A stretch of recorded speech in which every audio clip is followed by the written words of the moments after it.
अस्सलाम वालेकुम दोस्तों, welcome to my YouTube channel Hasan vlogs. और आज की इस वीडियो में हम बात करने जा रहे हैं ट्रेजर एनएफटी के बारे में। काफ़ी सारे लोग ये कह रहे हैं इसकी नई अपडेट्स को देखते हुए कि ये बहुत ही जल्द बंद होने वाली है, और कुछ लोग कहते हैं कि ये अब इसमें काफ़ी बड़ी बड़ी अपडेट्स आई हैं और ये काफ़ी टाइम चलने वाली है, लॉन्ग टर्म चलेगी और अच्छा प्रॉफिट देगी।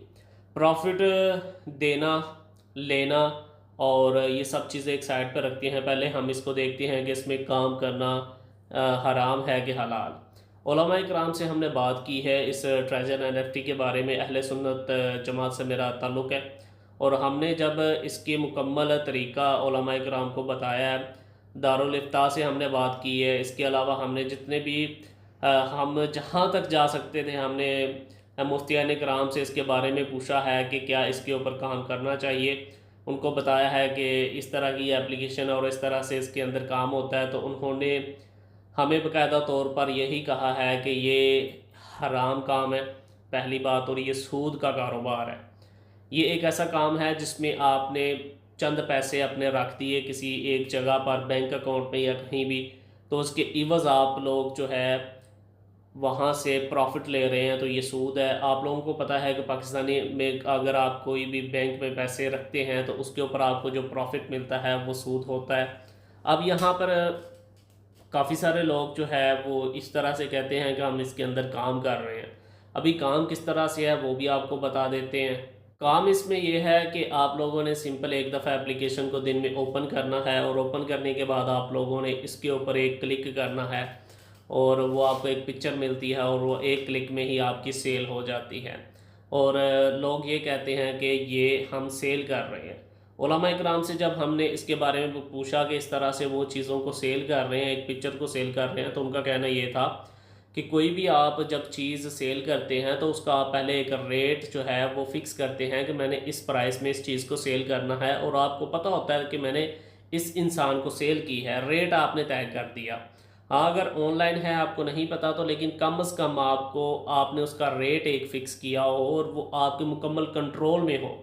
जैसा कि कोई आप फिज़िकली चीज़ ले लें कि आप ऑनलाइन डिलीवर कर रहे हैं, लेकिन आपको ये नहीं पता कि ख़रीदने वाला कौन है, उसने अपनी फ़ेक डिटेल भी दी हो, तो कम से कम वो चीज़ जो आप सेल कर रहे हैं वो आपके मुकम्मल अख्तियार में हो, उसका रेट आप जो है वो फ़िक्स कर रहे हो कि मैं इतने की सेल करता हूँ, तो फिर वो चीज़ आपकी अपनी है, फिर आप उसको सेल कर सकते हैं, तो ये लीगल है।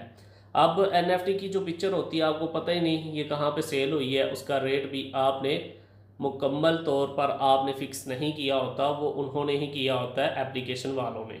तो इसकी बना पर वो कहते हैं कि ये हराम है और ये इनलीगल भी है, और ये सूद के कारोबार में ये शामिल होता है, क्योंकि इसमें आपको प्रॉफिट मिलता है पैसे रखने के ऊपर। अब यहाँ पर उलमा ने ये बात तो बिल्कुल ही क्लियर कर दी कि अगर आप इसमें पैसे रख देते हैं और रखने से आपको प्रॉफिट मिल रहा है, तो ये क्या है, ये सूद है। या आप पाकिस्तानी बैंक में भी रख दें और बैंक वाले आपको बोलें कि आपने डेली बेस पे बस ओपन करके एप्लीकेशन को देखना है कि आपको कितना प्रॉफिट आया, तो ये सिंपल ऐसे ही है। काम इसमें कोई भी नहीं है, या तो कोई आप आर्टिकल लिख रहे हैं या कोई राइट करके आप इसको काफ़ी ज़्यादा घंटे, 2 घंटे, 4 घंटे आप इसको दे रहे हैं, तो फिर बंदा कहता है कि ये बिल्कुल भी यार आप इसके ऊपर काफ़ी ज़्यादा आप टाइम लगा रहे हैं। और दूसरी बात यहाँ पर उन्होंने ये कही है कि आपको यह नहीं पता कि ये एप्लीकेशन में आपने जो पैसा डिपॉज़िट किया है, जो आपने लगाया है, तो ये किस काम में आपका पैसा लेकर आ रहे हैं। आई मीन कि आपने अगर इसमें $1000 आपने डिपॉज़िट कर दिया है, तो आपको यही नहीं पता कि आपका वो $1000 कहाँ पर इन्वेस्ट हुआ है। हो सकता है उसके बैक एंड पे ये एनएफटी वाले जो हैं वो कोई शराब की कंपनी चला रहे हो, आपके $1000 से आपको नहीं पता। तो कम से कम आपको ये पता होना चाहिए कि आपके जो पैसे इन्वेस्ट हुए हैं वो किस जगह पर हुए हैं, वो उस पैसे से कर क्या रहे हैं। और उसके बाद अगर ये एप्लीकेशन बंद हो जाती है, तो आपने जिन लोगों को ज्वाइन करवाया होगा, अगर उनका कोई नुकसान होता है तो उसके ज़िम्मेदार भी आप हैं। उलमा इकराम का ये भी कहना है कि अगर आप किसी को किसी काम की तरफ लेकर आते हैं, तो उसमें जो उसका नुकसान होता है तो उसके ज़िम्मेदार आप हैं। अब आप खुद सोचें कि यार आपकी वजह से आपके मुसलमान भाई का नुकसान हुआ, तो क्या ये काम ठीक है? इस्लाम इस चीज़ की आपको इजाज़त देता है? हरगिज़ इस बात की इजाज़त नहीं देता आपको। यहाँ पे आप सारे पॉइंट मेरे जितने भी हमने उलमा इकराम से पूछे थे, उन पॉइंट्स को आप देखते हुए इस्लामिक पॉइंट ऑफ व्यू से देखें कि किसी एप्लीकेशन में पैसे रखने पे आपको जो है वो प्रॉफिट मिल रहा है, तो क्या ये ठीक है? प्रॉफिट लेना चाहिए आपको? ये बात क्लियर हो गई एक। और दूसरी तरफ आप ये बताएं कि आपने किसी को ज्वाइन करवाया, अगर कल को उसका नुकसान हो जाता है, आप बताते भी हैं कि इसमें नुकसान है, लेकिन वो किसी मजबूरी के तहत वो कर लेता है कि भाई चलो कुछ ना कुछ मुझे आएगा, लेकिन अगर नुकसान हो गया तो जनाब उसके ज़िम्मेदार कौन है? उसका ज़िम्मेदार आप हैं, क्योंकि आपने उस बंदे को जो है वो इस काम की तरफ लेकर आए थे। अब एक मिसाल के तौर पर मैं कह देता हूँ कि जनाब किसी को ये गन ले लो, ठीक है, और आप ना किसी को लूटना शुरू कर दो, लेकिन बात यह है कि इसमें नुकसान भी है, लूटोगे पकड़े जाओगे तो आपकी जान जा सकती है।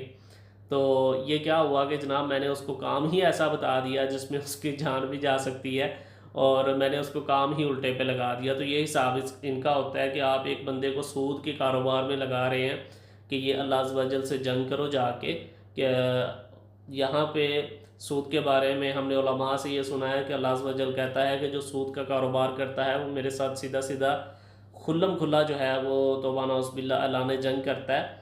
तो आप लोगों को यार ये सोचना चाहिए कि चंद पैसों के इवज़ जो है वो हम अल्लाह अज़्ज़ वजल के साथ सीधा सीधा ऐलान जंग कर रहे हैं। अगर आज यह एप्लीकेशन बंद हो जाती है तो आप ख़ुद मुझे बताएं कि ना तो आपके पास पैसा रहेगा, हमारे पास ना तो पैसा होगा, और हमारा ईमान भी जो है वो सलामत नहीं होगा, क्योंकि हमने सूद का कारोबार किया। उलमा किराम ने जब मना कर दिया है तो अल्लाह पाक बेहतरीन नवाजने वाला है। आप ऐसे कारोबार से बाहर निकलें और ना अपने मुसलमान भाइयों का नुकसान करें और ना उनके ईमान का। तो लिहाजा मैं यही रिक्वेस्ट करूँगा कि ऐसी एप्लीकेशनों से दूर रहें। कोई भी काम करने से पहले उसे इस्लामिक पॉइंट ऑफ व्यू के हिसाब से उलमा इकराम से पूछ लिया करें कि ये काम कैसा है। पहला तो इंसान का जो ज़मीर है वही इस चीज़ की इजाज़त नहीं दे रहा होता। तो लेकिन खैर कोई बात नहीं, इसमें जिन लोगों को नहीं पता था, नहीं इल्म था, तो वो आज भी इससे पीछे हट सकते हैं। तो मैं तो इसे स्टार्ट से ही जो है वो गलत कहूँगा, और ये लॉन्ग टर्म नहीं चलती रहे तो मैं इसको यही कहूँगा कि जनाब ये गलत है, क्योंकि इसके ऊपर उलमा इकराम का फतवा है। देखिए उलमा इकराम ने आपको बता दिया, उनका ये फ़र्ज़ था। अब आगे से आपकी मर्ज़ी है कि आप करना चाहें तो कर सकते हैं। हम किसी को जो है वो क्या कहते हैं कि मार पीट के तो समझाने वाले नहीं हैं, ना हम ऐसा कर सकते हैं।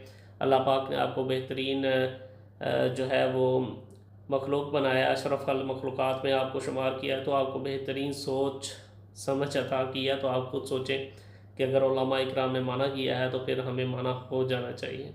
उम्मीद करता हूँ कि ये वीडियो पसंद आई होगी। इसको शेयर कर दें अपने दोस्तों के साथ। मिलेंगे नेक्स्ट वीडियो में, तब तक के लिए अल्लाह हाफ़िज़। पाकिस्तान जिंदाबाद।